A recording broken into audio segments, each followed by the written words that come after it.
माँ दुर्गा का तीसरा अवतार तृतीय स्वरूप है चंद्रघंटा।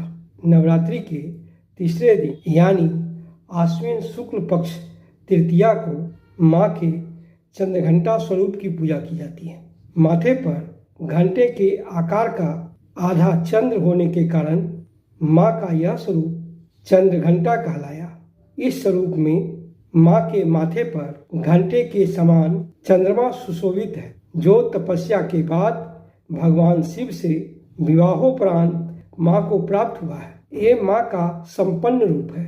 जहाँ पर आपने देखा कि शैलपुत्री और ब्रह्मचारिणी स्वरूप में माँ के 2 हाथ थे, वहाँ माँ के चंद्रघंटा स्वरूप में 10 हाथ हैं, जिसमें कुछ हाथ शस्त्रों से सुशोभित है तो कुछ हाथों में कमल, घंटा, कमंडल और पानी का कलश है।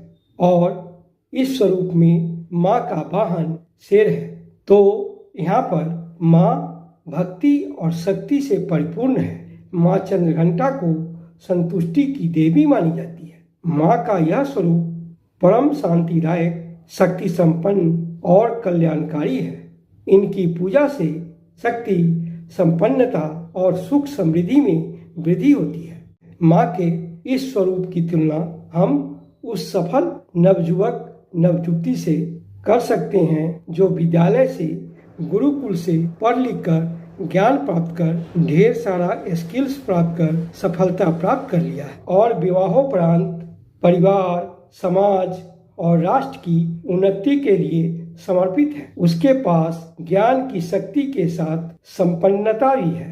अब वह तैयार है जीवन के हर अपॉर्चुनिटी को ग्रैब करने के लिए, किसी भी तरह के संघर्ष का सामना करने के लिए सक्षम है, हर परिस्थिति का मुकाबला करने के लिए। तो माँ का यह स्वरूप उस नवयुवक नवयुवती की तरह है जिसने पढ़ाई पूरी कर सफलता प्राप्त कर ली है। जैसे माँ ने ब्रह्मचारिणी रूप में तपस्या की, त्याग किया और तप की सफलता के बाद ढेर सारी विधाओं का ज्ञान हो गया तथा भगवान शिव प्राप्त हुए और उनके माथे पर तीसरी आंखें भी खुल गई है, जो इस बात का प्रतीक है कि माँ अब किसी भी तरह के संघर्ष के लिए तैयार है, विजिलेंट है। अगर शत्रु आएंगे तो उनका दमन करेंगी और अगर जरूरत पड़े तो धर्म की स्थापना भी करेंगी। तो माँ का यह स्वरूप उसी नवयुवक नवयुवती को रिप्रेजेंट करता है। आइए हम लोग भी माँ चंद्रघंटा की मन से आराधना करें कि माँ हमें सुख, समृद्धि और शक्ति दे। आज का क्लास समाप्त हुआ। कल फिर हम माँ दुर्गा के चतुर्थ अवतार, चौथे स्वरूप के बारे में जानेंगे। धन्यवाद।